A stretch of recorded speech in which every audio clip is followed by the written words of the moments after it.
நானுண்டு வீடுண்டு நாடுண்டு வாழ்வுண்டு என்றேதான் வாழ்ந்தேனடி.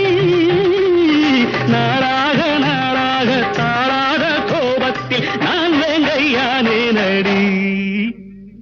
நான் பொல்லாதவன், பொய் சொல்லாதவன், என் நெஞ்சத்தில் லஞ்சங்கள் இல்லாதவன், வீண்வம்புக்கும் சண்டைக்கும் செல்லாதவன், கைகட்டி வாய் மூடி யார் முன்னும் நான் நின்று ஆதாயம் தேடாதவன், அந்த ஆகாயம் போல் வாழ்பவன்.